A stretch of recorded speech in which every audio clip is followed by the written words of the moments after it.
Hi ನಾನು Sudeep from tech in Kannada. ಇನ್ನು ಕೆಲವೇ ದಿನಗಳಲ್ಲಿ ಎಂಜಿನಿಯರಿಂಗ್ ಕಾಲೇಜ್ ಕ್ಲಾಸಸ್ ಎಲ್ಲ ಶುರುವಾಗುತ್ತೆ. ನಿಮ್ಮಲ್ಲಿ ತುಂಬ ಜನ ಈಗ ತಾನೇ ಇಂಜಿನಿಯರಿಂಗಿಗೆ ಸೇರ್ಕೊಂಡಿರ್ಬೋದು. ಈಗ ಫ್ರೆಷರ್ ಆಗಿ ಫಸ್ಟ್ ಇಯರ್ಗೆ ಎಂಟ್ರಿ ಕೊಡ್ತಾ ಇರ್ಬೋದು. ಇನ್ನೂ ಕೆಲವು ಜನ second year, third year, fourth year ಇರ್ತೀರ. ಸೆಕೆಂಡ್ ಇಯರ್ ಅವ್ರು ಆಗಿದ್ರೆ ಇಷ್ಟೊತ್ತಿಗೆ ಒಂದು ಲೆವೆಲ್ಗೆ ಐಡಿಯಾ ಬರುತ್ತೆ ಇಂಜಿನಿಯರಿಂಗ್ ಹೆಂಗಿರಬಹುದು ಅಂತ. ಥರ್ಡ್ ಇಯರ್ ಅವ್ರಿಗೆ ಆಲ್ಮೋಸ್ಟ್ ಗೊತ್ತಾಗಿರುತ್ತೆ. ಫೋರ್ತ್ ಇಯರ್ ಅವರು ತಲೆ ಚಿಚ್ಕೋತಾ ಇರ್ತಾರೆ, ಯಾಕೆ ತಾನೇ ಸೇರ್ಕೊಂಡೆ ಗುರು ಇಂಜಿನಿಯರಿಂಗಿಗೆ ಅಂತ.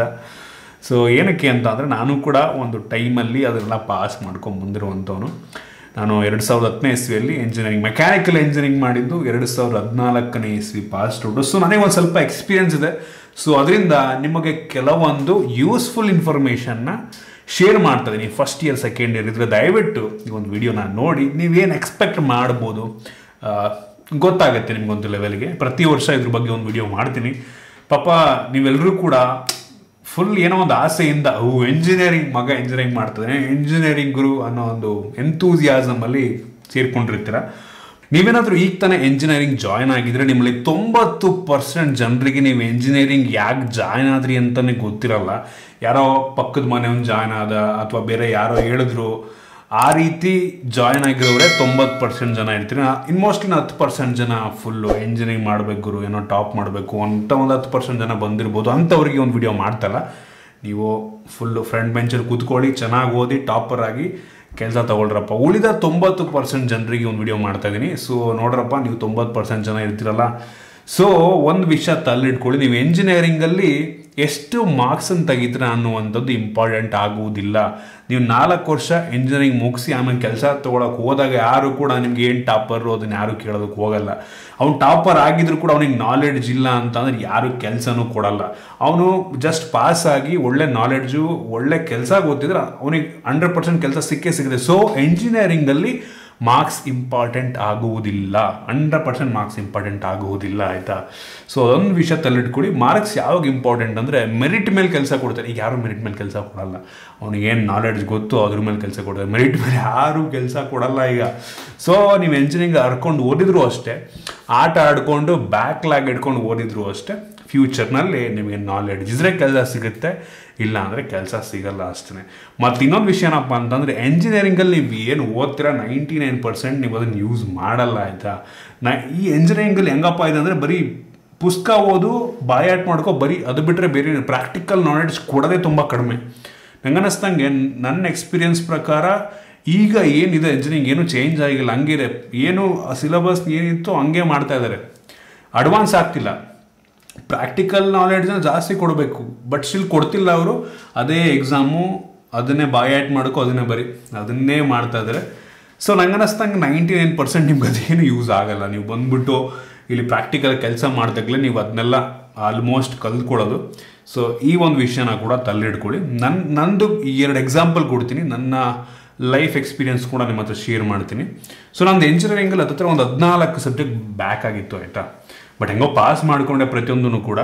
ನಾನಿಲ್ಲಿ ಜಾಯ್ನ್ ಆದಾಗ ಯಾರು ಕೂಡ ಮಾರ್ಕ್ಸ್ ಕೇಳಲೇ ಇಲ್ಲ, ನಾನು ಮಾರ್ಕ್ಸ್ ಕಾರ್ಡು ಕೇಳಿಲ್ಲ. ನಾನು ಜಾಯ್ನ್ ಆದಾಗ ಆ್ಯಕ್ಚುಲಿ ನಂದು ಮಾರ್ಕ್ಸ್ ಕಾರ್ಡು ಕೂಡ ಬಂದಿರಲಿಲ್ಲ, ಸುಮ್ಮನೆ ಎಂಜಿನಿಯರಿಂಗ್ ಅನ್ನು ಜಾಯ್ನ್ ಆಗೋ ಅದೇ ರೀತಿ ಆಗಿದ್ದು. ಕೆಲಸ ಚೆನ್ನಾಗಿರಲಿಲ್ಲ ಬಿಡಿ, ಬಟ್ ಸ್ಟಿಲ್ ಯಾರು ಕೂಡ ಮಾರ್ಕ್ಸ್ ಕೇಳಲಿಲ್ಲ. ನೆಕ್ಸ್ಟ್ ಇನ್ನೊಂದು ಎಕ್ಸಾಂಪಲ್ ಕೊಡ್ತೀನಿ. ನನ್ನ ಕ್ಲಾಸ್ಮೇಟ್ ಒಬ್ಬ ಇದ್ದ, ಹೆಸರು ಬೇಡ. ಸೊ ಅವನು ನನ್ನ ಜೊತೆ ಜಾಯ್ನ್ ಆಗಿದ್ದು ಎಂಜಿನಿಯರಿಂಗ್ನ 2010ನೇ ಇಸ್ವಿಯಲ್ಲಿ. ಅವನು ಲಿಟ್ರಲಿ 10 ವರ್ಷ ತಗೊಂಡಿದ್ದಾನೆ ಅವನು ಎಂಜಿನಿಯರಿಂಗ್ ಪಾಸ್ ಮಾಡೋದಕ್ಕೆ. 2020ನೇ ಇಸ್ವಿಯಲ್ಲಿ ಅವನು ಎಂಜಿನಿಯರಿಂಗ್ ಪಾಸ್ ಆಗುತ್ತೆ. 10 ವರ್ಷ ಎಂಜಿನಿಯರಿಂಗ್ ಮಾಡಿರೋದು ಅವನು, 10 ವರ್ಷ, ಆಯಿತಾ. ಎಷ್ಟು ಬ್ಯಾಕ್ಲಾಗ್ಸ್ ಲೆಕ್ಕಕ್ಕಿಲ್ಲ ಬಿಡಿ, ಆಯಿತಾ. ಅವ್ನು ರೀಸೆಂಟಾಗಿ ಕೆಲಸಕ್ಕೆ ಜಾಯ್ನ್ ಆದ, ಆಯಿತಾ. ಅವನು ಮೆಕ್ಯಾನಿಕಲ್ ಫೀಲ್ಡಲ್ಲಿ ಜಾಯ್ನ್ ಆಗಲಿಲ್ಲ. ಅವನೇನು ಮಾಡ್ದ, ಕಂಪ್ಯೂಟರ್ ಕೋರ್ಸ್ ಮಾಡ್ಕೊಂಡ. ಅಂದರೆ ಗೊತ್ತಲ್ಲ ನಿಮಗೆ, ಕೋಡಿಂಗ್ ಕೋರ್ಸ್ ಅವೆಲ್ಲ ಮಾಡ್ಕೊಂಡ. ಅವ್ನ ಸ್ಯಾಲ್ರಿ ನೀವು ಕೇಳಿದ್ರೆ ಪಕ್ಕಾ ಶಾಕ್ ಆಗ್ತೀರಾ. ಅವ್ನ ಸ್ಯಾಲ್ರಿ ಕೇಳಿದ್ರೆ ಪಕ್ಕಾ ಶಾಕ್ ಆಗ್ತೀರಾ. 9 ಲಕ್ಷ ಸ್ಯಾಲ್ರಿ ಸ್ಟಾರ್ಟಿಂಗು. ಎಷ್ಟು ಹೇಳಿ? 9 ಲಕ್ಷ ಪ್ಯಾಕೇಜು ಸ್ಯಾಲ್ರಿ.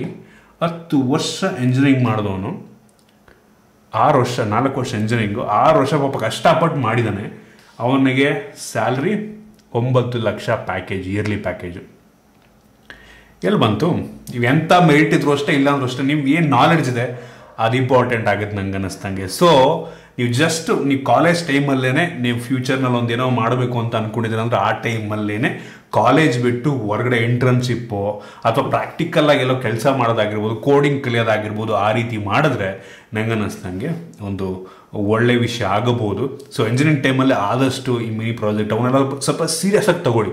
ಅದರಲ್ಲಿ ನೀವು ಸ್ವಲ್ಪ ಪ್ರಾಕ್ಟಿಕಲ್ ನಾಲೆಡ್ಜ್ ಸಿಗುತ್ತೆ ನಿಮ್ಗೆ ನಂಗೆ ಅನ್ನಿಸ್ದಂಗೆ.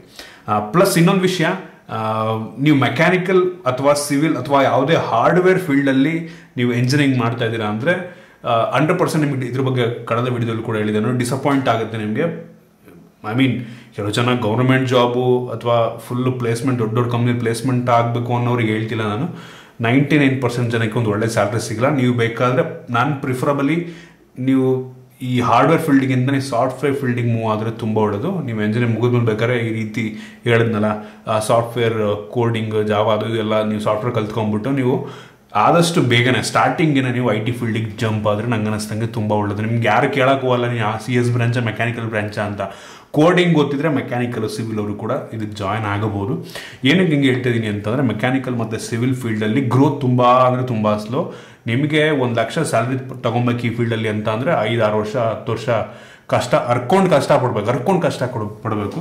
ಬಟ್ ನಿಮಗೆ ಈ ಒಂದು IT ಫೀಲ್ಡಲ್ಲಿ ಹೆಂಗಪ್ಪ ಅಂತ ಅಂದರೆ ನಿಮ್ಗೆ 2-3 ವರ್ಷಕ್ಕೆ 1 ಲಕ್ಷ ಸ್ಯಾಲ್ರಿ ಪ್ಯಾಕೇಜ್ ಎಲ್ಲ ಸಿಕ್ಬಿಡುತ್ತೆ.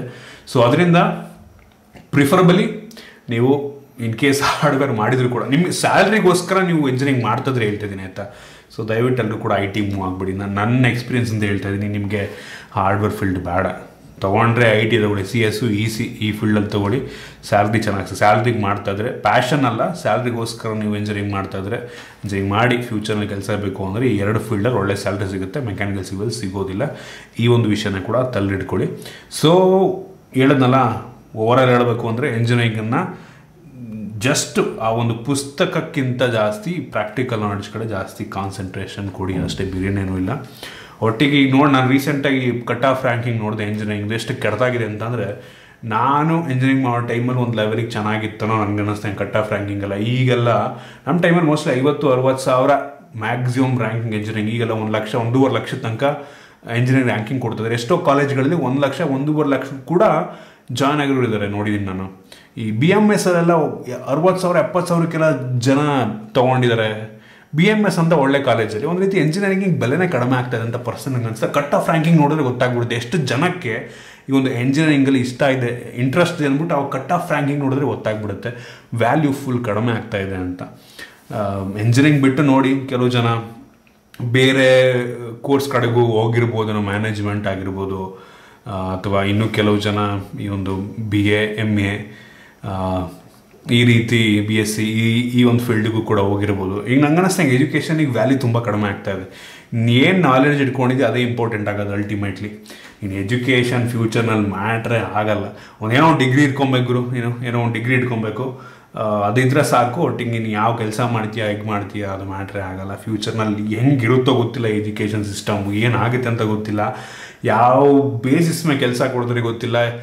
ಫ್ಯೂಚರ್ಲಿ ಏನು ಕೆಲಸ ಇರುತ್ತೆ ಅನ್ನೋದೇ ಒಂದು ದೊಡ್ಡ ಪ್ರಶ್ನೆ ಉಳ್ಕೊಂಡ್ಬಿಡುತ್ತೆ ಒಂದು ರೀತಿ ನೋಡೋದಕ್ಕೆ ಹೋದರೆ. ಸೊ ಕಾದು ನೋಡೋಣ. ಐ ಹೋಪ್ ನಿಮಗೆ ಫ್ರೆಷರ್ಸಿಗೆ ಇಂಜಿನಿಯರಿಂಗ್ ಮಾಡ್ತಿರೋರಿಗೆ ಒಂದು ಸ್ವಲ್ಪ ಐಡಿಯಾ ಸಿಗುತ್ತೆ. ಇದನ್ನು ಲಿಟ್ರಲಿ ಯಾರು ಹೇಳೋದಕ್ಕೆ ಹೋಗಲ್ಲ ಆಯಿತಾ. ಯಾರು ಅಂದರೆ ಯಾರು ಹೇಳಲ್ಲ ಇದು ನಿಮಗೆ. ನೀವು ನೋಡ್ತಿರೋದು ನಿಮ್ಮ ಸೀನಿಯರ್ಸೆಲ್ಲ ನೋಡ್ತೀರಿ, ಒಳ್ಳೆ ಸ್ಯಾಲ್ರಿ ಫುಲ್ ಕಾರಲ್ಲಿ ಬರ್ತಾ ಇರ್ತಾರೆ. ಒಂದು ಪರ್ಸೆಂಟ್ ಮಾತ್ರ ನಿಮ್ಗೆ ಹೊರಗಡೆಯಿಂದ ಕಾಣುತ್ತೆ, ಬಟ್ ಒಳಗಡೆ ಏನಿದೆ ಅಂತ ತುಂಬ ಜನಕ್ಕೆ ಗೊತ್ತಿಲ್ಲ. ಇದನ್ನು ಯಾರು ಹೇಳೋಕ್ಕೂ ಹೋಗಲ್ಲ. ಹೊರಗಡೆ ನೋಡೋಕೆ ತುಂಬ ಚೆನ್ನಾಗಿರುತ್ತೆ ಆಯಿತಾ, ಹೊರಗಡೆ ನೋಡೋಕ್ಕೆ ಬೆಂಕಿ ಗುರು ಅಂತ. ಡಾಕ್ಟ್ರ್ ಲೈಫ್ ಇದೆ ಅಲ್ವಾ, ಅದು ನೋಡೋದಕ್ಕೆ ಹೊರಗಡೆ ತುಂಬ ರಾಯಲ್ ಲೈಫ್ ಗುರು, ಹೊರಗಡೆ ಡಾಕ್ಟ್ರ್ ಲೈಫ್ ನೋಡೋಕೆ ತುಂಬ ಚೆನ್ನಾಗಿರುತ್ತೆ. ಆದರೆ ಅವ್ರು ಅನುಭವಿಸಿರುವಂಥ ಕಷ್ಟ ಡಾಕ್ಟ್ರಿಗೆ ಗೊತ್ತು. ಹೇಳ್ತೀನಿ, ನೀವು ಇಂಜಿನಿಯರಿಂಗ್ ಮಾಡಿಬಿಡಿ ಬಟ್ ಡಾಕ್ಟ್ರ್ ಮಾಡಿಬಿಡಿ ಅಂತ ನೀವು ಡಾಕ್ಟ್ರೇ ಹೇಳ್ಬಿಡ್ತಾರೆ. ಏನಕ್ಕೆ ಫ್ರೀ ಟೈಮೇ ಸಿಗಲ್ಲ, ದುಡ್ಡು ಚೆನ್ನಾಗಿ ಬರ್ಬೋದು, ಬಟ್ ಸ್ಟಿಲ್ ಅವ್ರಿಗೆ ಫ್ರೀ ಟೈಮ್ ಇರಲ್ಲ ಗುರು, ಪರ್ಸ್ನಲ್ ಲೈಫ್ ಇರಲ್ಲ. ಒಂದು ರೀತಿ ರಾತ್ರಿ ನೈಟ್ ಶಿಫ್ಟ್ ಅಂತೆ ಹಿಂಸೆ, ಹೆವಿ ಅಂದರೆ ಹೆವಿ ಹಿಂಸೆ ಪಡ್ತಿರ್ತಾರೆ ಪಾಪ. ಡಾಕ್ಟ್ರ್ ಲೈಫ್ ಅಂತೂ ತುಂಬ ಕಷ್ಟ. ಪ್ಯಾಷನ್ ಇದ್ದರೆ ತುಂಬ ಒಳ್ಳೆಯದು. ಸೊ ಆ ರೀತಿ. ಸೊ ಐ ಹೋಪ್ ನಿಮಗೆ ಇದು ಯೂಸ್ಫುಲ್ ಆಗಿದೆ, ಕೆಲವೊಂದು ಇನ್ಫಾರ್ಮೇಟಿವ್ ವಿಷಯ ಗೊತ್ತಾಗಿದೆ ಅಂತ ಅನ್ಕೋತೀನಿ. ನಿಮ್ಗೆ ಇದ್ರ ಬಗ್ಗೆ ಅನಿಸುತ್ತೆ, ನಿಮ್ಮ ಎಕ್ಸ್ಪೀರಿಯನ್ಸ್ ಏನಿದೆ ದಯವಿಟ್ಟು ಕಡೆ ಕಾಮೆಂಟ್ ತಿಳಿಸಿ. ಮೇ ಬಿ ಈ ರೀತಿ ಈಗ ತಾನೇ ಇಂಜಿನಿಯರಿಂಗ್ ಜಾಯ್ನ್ ಆಗೋರಿಗೆ ಯೂಸ್ ಆಗ್ಬೋದು. ಸೊ ನಿಮಗೆ ಒಂದು ವಿಡಿಯೋ ಇಷ್ಟ ಆಗಿಬಿಟ್ಟು ಲೈಕ್ ಮಾಡಿ, ಶೇರ್ ಮಾಡಿ. ಇದೇ ರೀತಿ ನಮ್ಮ ಬೇರೆ ಬೇರೆ ವಿಡಿಯೋಗಳಿಗೆ ನಮ್ಮ tech in Kannada YouTube subscribe ಮಾಡ್ಕೊಂಡಿಲ್ಲ, ಈಗಲೇ ಸಬ್ಸ್ಕ್ರೈಬ್ ಮಾಡ್ಕೊಂಡು ಬೆಲ್ ಐಕಾನ್ ಕೂಡ ಕ್ಲಿಕ್ ಮಾಡ್ಬೋದು. ಸಿಗೋಣ ಮುಂದಿನಲ್ಲಿ.